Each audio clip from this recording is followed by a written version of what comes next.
Bueno, hoy vamos a sumergirnos en una exploración documental fascinante sobre la figura del polímata más grande que ha dado la historia. A ver, siempre tendemos a pensar que esto del genio absoluto es una especie de regalo caído del cielo, ¿verdad? Como si todo hubiera sido un camino de rosas desde el primer día.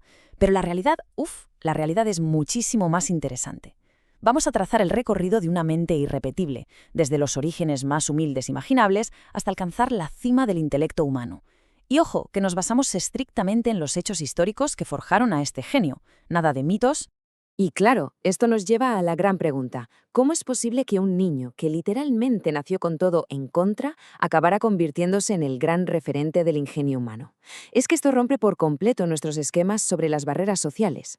Lo realmente cautivador de esta historia no es solo que superara esos obstáculos monumentales, sino comprender que, de hecho, esas barreras se convirtieron en el combustible.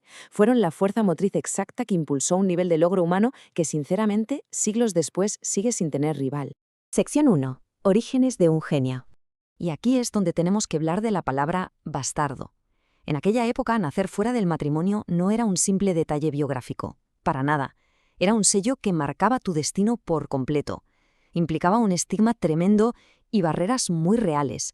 En la práctica significaba encontrar las puertas de las universidades cerradas a cal y canto y estar automáticamente excluido de los gremios profesionales más prestigiosos.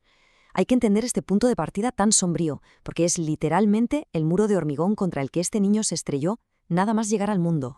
Pero, y aquí viene lo increíble, ese mismo estigma funcionó como un catalizador espectacular.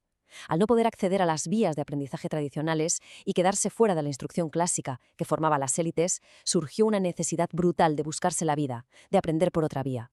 Así que forjó un método autodidacta, impulsado por una curiosidad insaciable. Al estar fuera de las aulas, el mundo entero, la mismísima naturaleza, se convirtió en el único libro de texto disponible. Fue un enfoque puramente visual y súper práctico de entender el entorno, que terminaría definiendo el resto de su vida. Pasamos a la sección 2, el taller de Verrocchio. ¡Claro! Pasar de ser un joven estigmatizado a un aprendiz metódico exigió una disciplina de hierro. Fijaos en cómo evolucionó esto en el taller. En los primeros años, a trabajar duro, asumiendo las tareas más básicas y pesadas. Luego, hacia la etapa intermedia, la cosa cambia y se mete de lleno en el oficio, preparar los colores, estudiar los materiales, entender cómo funciona la luz. Y ya, a partir del séptimo año, es cuando verdaderamente se alcanza el dominio técnico. Todo esto, por supuesto, bajo la lupa implacable de un maestro consolidado. Es sin duda un testimonio brutal sobre el valor incalculable de la paciencia y la práctica estructurada.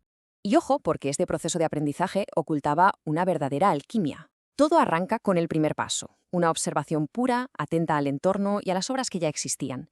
De ahí pasamos a la imitación, copiando sin parar las técnicas del maestro hasta hacerlas propias, absorbiendo toda la tradición. Pero la magia de verdad, el estallido de genialidad, llega en el tercer paso, la innovación. Es ese momento crítico donde la mera repetición se queda corta y empiezan a formarse ideas completamente originales, revolucionarias. El instante exacto en el que una mente súper entrenada decide romper todos los moldes establecidos. Sección 3. La ciencia de la anatomía. Sinceramente, el nivel de detalle que alcanzó estudiando el cuerpo humano fue obsesivo. Y no hablamos de dibujar la superficie y ya está, ¿qué va? Hablamos de comprender los engranajes internos. Este trabajo destapó la increíble belleza y la asombrosa complejidad mecánica que se oculta justo debajo de nuestra piel. Cada músculo, cada tendón, cada hueso, todo fue analizado no solo con la sensibilidad de un artista, sino con el rigor absoluto de la ciencia. Era una búsqueda incesante por entender nuestra arquitectura fundamental, logrando un nivel de precisión visual que, hasta ese momento, nadie había rozado. Sección 4. Innovaciones militares. Y ahora viene un contraste abrumador. La capacidad para diseñar máquinas militares súper avanzadas y formidables nos demuestra un sentido muy pragmático de su época. Para asegurarse el mecenazgo en tiempos turbulentos, la misma mente que era capaz de capturar la mayor delicadeza anatómica, proyectó defensas inexpugnables, vehículos de asalto y armamento innovador. Es el choque frontal entre el idealismo del conocimiento puro y la dura realidad de la supervivencia política y bélica del momento. Casi se pueden imaginar esos letales engranajes y poleas trabajando en una perfecta y destructiva armonía. Para ponerlo en perspectiva, aquí vemos la inmensidad de este intelecto. Por un lado, la pura búsqueda de la belleza en la biología humana y la fragilidad de la vida. Y por el otro, la mecánica fría y calculada de la guerra y la destrucción. Es una yuxtaposición brutal. Resulta increíble pensar que conceptos tan diametralmente opuestos fluyeran de la misma cabeza. Demuestra una flexibilidad cognitiva fuera de serie, una habilidad única para aplicar la lógica mecánica exactamente igual a los organismos vivos que a las máquinas de asedio. Y llegamos a la sección 5, superando al maestro. Cuando miramos todo el arco narrativo de forma global, la verdad es que cobra un sentido monumental. Pensemos un momento en el viaje. Desde superar unos orígenes marcados por el estigma y la falta de oportunidades, pasando por un aprendizaje durísimo que transformó esa curiosidad salvaje en técnica precisa, hasta culminar en un legado inabarcable que unió arte, ciencia, anatomía e ingeniería militar. Un salto impresionante desde los márgenes de la sociedad hasta el centro absoluto de la historia del conocimiento humano, logrando dominar disciplinas totalmente distintas. Mediocre el alumno que no sobrepase a su maestro. Es una afirmación poderosa, ¿verdad? Definitiva. Al analizar esta frase, se revela la verdadera esencia del progreso. No basta simplemente con absorber información. La obligación última de cualquiera que aprenda, la medida real de su crecimiento, es empujar los límites más allá de lo que se le ha enseñado.